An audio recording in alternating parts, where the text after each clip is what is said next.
Hello everyone, welcome back to my channel. My name is Zach, and today we're going to be looking at Cardano and I suppose Bitboy's analysis of it with Ellie Gonzalez. Sorry if I've got your name wrong, by the way, Ellie. Before we do go into this though, I want to say now, I personally haven't been looking at Cardano as much as I should be, mainly because I've been so focused on OMI recently. I actually noticed that Yahoo Finance posted something today about Cardano. What is Cardano, the green crypto that defied Musk's Bitcoin crash, etc. Now, we're going to have a look at this entire video to see what Bitboy is thinking, but for those who aren't aware about Cardano, including myself a little bit, I kind of want to go over some of this. Let's start off with the art of cryptocurrency. Based on the Cardano platform, not only avoided a price fall, it actually rose by 20% in the immediate aftermath of Musk's tweet, before climbing to a new all-time high over the weekend above $2. One reason for this underlying technology, which relies on proof of stake, not proof of work. This means it does not depend on electricity guzzling computers in order to process transactions and generate new use of ADA. Cardano describes itself as the most environmentally sustainable cryptocurrency thanks to its innovative proof of stake blockchain protocol that values the percentage of coins a miner holds rather than the processing power they possess. Earlier this year, of course, the founder estimated that its network used less energy than 0.01% of Bitcoin's network. Theoretically, the proof of stake system could achieve more than 4 million times the energy efficiency of a proof of work system like Bitcoin's. It's not the only crypto to use proof of stake or take its environmental impact into consideration, but it's easily the biggest. It's also recently become a fully decentralized community-run network, obviously meaning that its parent company no longer having control over its blockchain. This milestone will help Cardano better position itself to challenge major rivals in the cryptoverse. Of course, we're looking at Ethereum there, and they're looking at literally comparing it to global tech giants like Amazon, Facebook, and Netflix. Cardano aims to become a global financial computer. Is that more than what Netflix can offer? Netflix is a streaming service. We think Cardano can have a bigger impact. Could Cardano be better than Facebook? Facebook is just a social network. Cardano is here for all people who could use decentralized currency and build decentralized services. So my question to you is, what are your thoughts on Cardano? We're going to actually have a look at Bitboy Crypto's video now. Let's take a look at what he has to say with Ellie. How does it feel to did you ever think when you started this channel you were going to be giving away? My face cam is definitely in the way of Bitboy here. Let's go up here. There we go. Like 100,000 Australian dollars to someone, that's like life-changing money. Yeah. No, I never thought at all. We're so far beyond my wildest dreams for what this could be, but I'm proud of it. I'm proud. There were times I wanted to quit and nobody watched my channel, and it was just that's why moments like this, when I became the biggest channel, and the moments like this, I get real emotional thinking about it. My life could have easily gone a different way. I could have easily quit and said this just isn't working. Nobody's watching, nobody likes my channel. I'd go do something else, or I'm appreciated. And it's the hard work, it just over time, it happened. And now we're on the cusp of doing really great things. BitSwap is the hottest new way to trade tokens. Subscribe button. Today, I'm bringing you guys another video with Ellie Gonzalez, a model from Australia who is learning about crypto, and she's getting to be quite good. This is our show, Wrapped Weekly with Ellie, where we go over all of the happenings of the week. Let's go ahead and jump into this video and find out what happened this week. All right, guys, I'm joined, as always, by Ellie. She's becoming an expert. That's what I know. But she comes every week and asks us questions about what just happened, and then we're going to wrap it up for you guys so you guys know the important things that occurred this week in crypto. So, Ellie, first and foremost, welcome to the channel. And then, of course, secondly, what happened this week? Crazy week in crypto.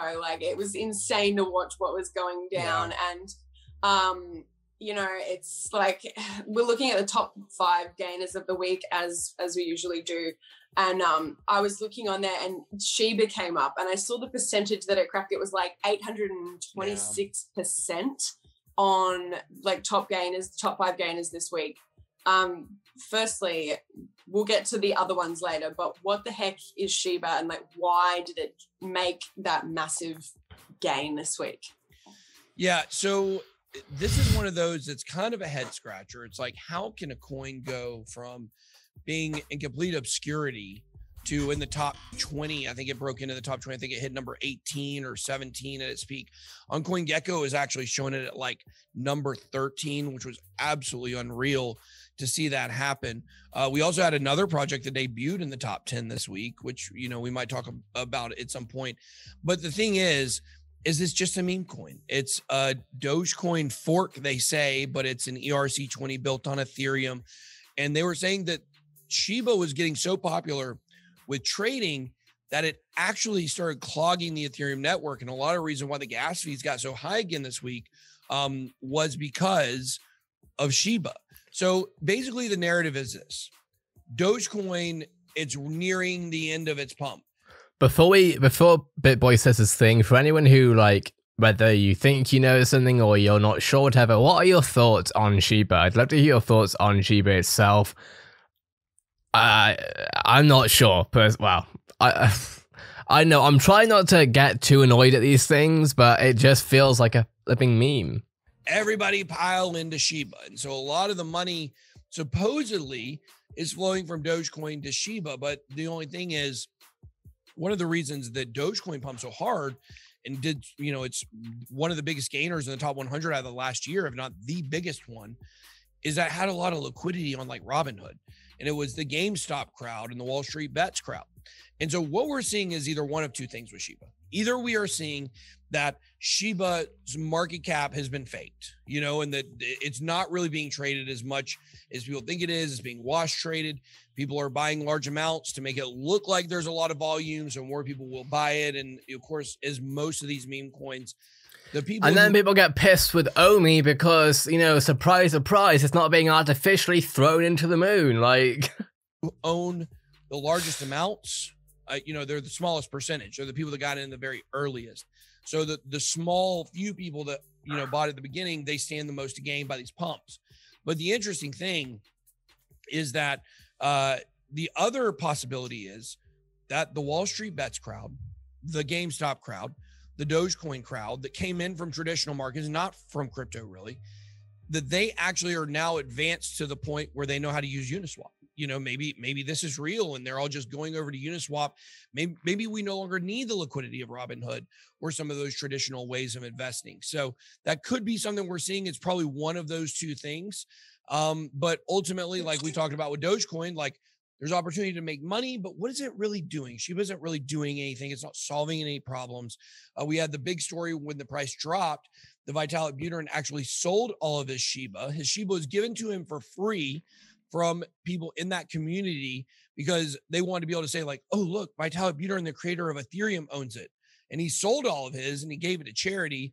That had a big, you know, downswing on the price. And it just shows how volatile this is when you're really just playing with pure hype and speculation. Yeah, really interesting. And there was like a couple of other Polygon. I know sort of what that is. Yeah. But we had VeVe, I think that's how you say it. Yes. Arweave, and is it Huobi token? Yeah, Huobi token is basically very similar to Binance Coin. Huobi is an exchange and they have a token. KuCoin has a token. Binance has a token. OKX has a token. Bitfinex has a token. A lot of these have tokens that give their users incentive for using the tokens to, you know, make trades on those exchanges. So we've seen a lot of these exchange tokens kind of go through cycles. And so since Binance Coin has been pumping, you know, Huobi Coin has had, you know, a pretty good run as well. Yeah, well, it's going to be really interesting to look back on Shiba in like a week's time and see how it's doing. And like, in relation to gas fees, actually, I did want to talk about the environment today. I also want to ask what your thoughts are, because I'm also trying to I'm trying not to be emotional about it. I'm trying to realize that that's very important, especially in crypto or business in general. Do you think that these meme coins like Doge, like Shiba, you know, they are bringing mainstream attention, I guess? You know, more and more people now are, I think, feeling more comfortable in investing in crypto than ever before, really. And maybe, you know, over time, especially as we see more corrections with these coins, hopefully people will, you know, they'll be on the exchange and or different exchanges, and they'll be more comfortable in investing in real use case cryptos like ECOMI, for example. I know that you are incredibly passionate about this topic, and most notably Elon Musk suspended, you know, using Bitcoin to buy Tesla. I do think it is like a not something to be dismissed, but I also think it's important to actually acknowledge that you know, we do have to start somewhere, like we did with cars, like we did with electricity, like we did with all of these things that came up, the internet, everything, you know, all those things have an environmental impact, but they have progressed. We all start somewhere. Yeah. And, you know, the same stands for crypto. What can the actual crypto community do to minimize their environmental impact? Let's start with this. Are you very passionate about the environment? I assume you probably are. Definitely. I think, you know, we all have a responsibility to minimize our carbon footprint and take care of our world, because it's going to bloody implode one day if we don't. So yeah, I do. Like, I definitely do. So you and I probably individually, we don't probably impact the environment that much, right? On an individual level, almost none of us do, right? However, the overall cumulative impact of, you know, driving a car, or cumulatively, we do have an impact on things. Okay.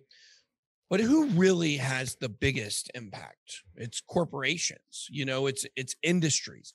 The thing that drives me crazy, and why I call people that just like get sucked into this environmental stuff, I call them sheeple, is not because I don't believe there are environmental problems. There certainly are. It's that most of the problems that are being sold to you are being sold to you based on somebody who's in the background making money on the solution. And that's the thing that drives me crazy about all this. Totally agree with you. 100%. Yeah, we don't know what Tesla is doing here, and we never know what Elon Musk is really doing. Like that's the thing. No one knows what he's doing. No one knows his ultimate plan. Maybe the board members on Tesla know if they're moving to a certain direction. When you take the overall net positive that it provides by being able to have people bank themselves through their mobile phones without having to go to a bank. Think about all the energy that would be saved if we didn't need ATMs. Think about all the energy that would be saved if we didn't have people having to drive back and forth to the bank. What about the operational costs of banks in New York City and all of the biggest cities in the world?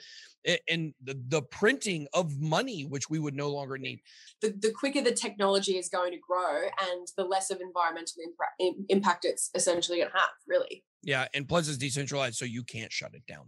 So it makes more sense for us to learn better ways to have mining be cleaner energy, or, you know, like Ethereum moving over to proof of stake, because you don't hear people talking a lot about Ethereum because, you know, it is switching to proof of stake. They are doing something to solve that problem with mining. So, but I think with Bitcoin, ultimately, you know, I thought it was so when you sent me an email and we were talking about what we were going to talk about on the show this week, I thought it was such a great point that you made, talking about how, like, well, hey, Tesla's been given the room to be the room and the right to be able to learn over time how to make things better and cleaner. Why are you not giving that to Bitcoin? Like, you're saying, like, we're over time, we're going to make things better and better and better. We're going to use less coal. We're going to do this. But Bitcoin, like, right now it uses a lot, so everybody stay away from it. Like, it just doesn't make sense. I thought it was a great point. It's the same with the internet as well. You know, the internet started somewhere, and, you know, I think it's so hypocritical. People are jumping on and they're being like, oh, you know, cryptocurrency is so bad for the environment, but they're literally writing that from their phones while they're on the internet. Everything has an impact, but Absolutely. You know, the more technology we pour into this, the better it's going to get. You know, that they're going to evolve, like everything has, when it had to start somewhere, you know. The reason why I'm being so quiet is because this is like kind of the first time that I've actually heard conversation about this in terms of comparing, I guess, and trying to, I suppose, maybe put context on the environmental impact of crypto. I have never really heard this take. It probably has been said a million times before, but I'm new to this stuff, so it's really interesting to hear their points of view on this. Great point that you made. But you know, But also, this is why, and maybe they're going to talk about it soon. This is why, you know, Cardano has it's the whole thing. Well, not the entire thing, but a lot of it is based on the betterment of the environmental impact. You know, compared to Ethereum, for example. So I've heard a lot about ADA on your channel. Ada is had a huge week. I actually very proudly made a bit of bank on Ada this week, so I was very happy with myself. But from what I understand, it's a lot like the Lamborghini and Ferrari story. Now, like, bear with me through all of this because I love my cars and I know that you do, so you're going to appreciate the story. But, you know, Mr. Lamborghini was a very successful like tractor engineer, and he went and basically bought himself a Ferrari. And after a couple of days driving the Ferrari, he knew he could improve it. So he took his improvements to them and they basically laughed at him. So he was like, screw it, I'm going to go off and I'm going to create a better, more amazing car than Ferrari. And that's ultimately how Lamborghini was born. And, you know, I think this is very much how ADA was actually created. It was from the guys at Ethereum. They basically broke off knowing that they could make something better. But do you think like ADA will eventually overtake Ethereum? Well, I'd like to make one small distinction in your story. So I like that. I think that's really good. But it would be more like if Mr. Lamborghini like was a designer for Ferrari and then had a disagreement with the people at the top, and he said, you know what? I'm going to go make my own, instead of like somebody just coming and saying, because Charles Hoskinson was involved in the creation. Oh, I see. So he knew all the problems from the very outset. I was not aware of that. As early as 2015. That's interesting. We know down the road we're going to have to overhaul things. But I think that is a great comparison, what you said, because, you know, I definitely think that that's true. Like Ethereum is like a Ferrari and Cardano is like a Lamborghini. But the thing is, you still got to get the people to buy into the fact that it's better. And so right now, Ethereum is seeing an increase in gas fees again. Like we said, you know, due a lot to the Shiba and the meme coin craze. So hopefully if that dies down a little bit, that'll help gas costs for Ethereum. And I know it's funny we're talking about gas costs when we're making a car analogy. Right? The thing is that Cardano has got to be able to launch their smart contracts, and then we have to see what can be done on them. We think we know how it's going to go, but they keep getting constantly pushed back at every turn. So the thing is it's really going to have to be over the next 4 to 5 years where we really see who's going to win. Cardano is not going to be able to be comparable to Ethereum on this bull run. The reason is because Ethereum's ecosystem is already built. Cardano's ecosystem is just growing. A lot of the Cardano projects, similar to a lot of the Polkadot projects, they're launching on Ethereum before they migrate to Cardano. And it just shows that Ethereum is still the backbone for this entire industry right now of smart contracts and decentralized platforms. So I definitely think it's also important to point out that ADA is Cardano for people who are watching this, who are also beginners, who are going, but wait, what is Cardano? Because that was... Some of you are going to get... even as soon as Ellie said ADA, I'm like, oh, I said ADA wrong. People are going to get annoyed at me for that. So by all means, it's my first video talking about it. So feel free to poke at me for it, but I'm not going to say ADA again. What I used to do, I'd be like, wait, but why are you calling it this? And what is this? And what does this mean? So ADA is Cardano. It is the ticker symbol. ADA is the ticker symbol. It's the coin. ADA is the coin. Cardano is the platform.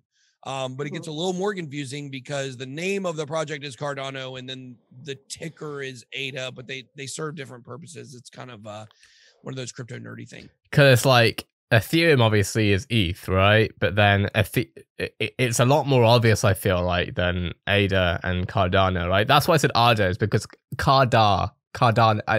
Okay, whatever. That's a great point. That's why I love doing the show with you, because you bring that beginner's perspective with stuff that I don't think about. So great point. But I definitely believe over the next 4 to 5 years, we are going to have a fight on our hands. And it all boils down to this. Will Ethereum 2.0's rollout in the next 2 years have such a big impact on the gas fees and the congestion of the network that it basically solves the problems and makes the Ethereum transaction costs comparable to what we see like with Binance Smart Chain, where it's like 100th of the price? So if it's not able to really compete on the price point scale for transactions, then we'll definitely see Cardano have a big role to play in maybe being the top smart contract platform. So for these ecosystems is going to come down to a business decision by other projects, like which one do you want to use? Which one do you think will win? There's probably actually just a thin margin of difference between them. And Cardano's got a lot of room to make up, but definitely Cardano, in my opinion, is the number 2 competitor to Ethereum. Yeah, Daisy told me this morning, she whispered in my ear and she's like, tell everybody that they need to buy ADA this morning. You can't sue a dog. That's what I know. And you know, our dog in the office is named Ada. Oh, really? Yeah. Well, I'm definitely gonna. I think the next dog that we get, we're definitely gonna call it something crypto based. Yeah, you can get a little Bitboy. Yeah, for sure, little Bitboy. Bit bestest boy. That's what you call him. So, all right, Ellie. Well, I think that's gonna wrap it up. Okay. So actually, a lot of what they said there makes a lot of sense from what I read here. Specifically on the usage of less energy than 0.001%, sorry, 0.01% of Bitcoin's network. Of course, this is obviously talking about Bitcoin. They were talking about Ethereum. I think it's going to be really interesting to see how, here we go. Let's go back to normal. It's going to be really interesting to see how Cardano sort of goes over this next year, I guess, to see where it goes from here. It's definitely doing well. It's definitely on its way. You know, it could honestly compete with Ethereum. My question to you, obviously, as Bitboy has said, Cardano has quite a way to go compared to Ethereum. But to be fair, if it works better, then we all know that whatever works well rises to the top. So my question to you is, what are your thoughts on Cardano versus Ethereum? And of course, Dogecoin and Shiba at some point, I'm assuming will just, you know, go to where it should be realistically, you know, we can come to where it needs to be. Having said that, let me know your thoughts. Thanks for watching. Have a great day, and I'll see you in the next video.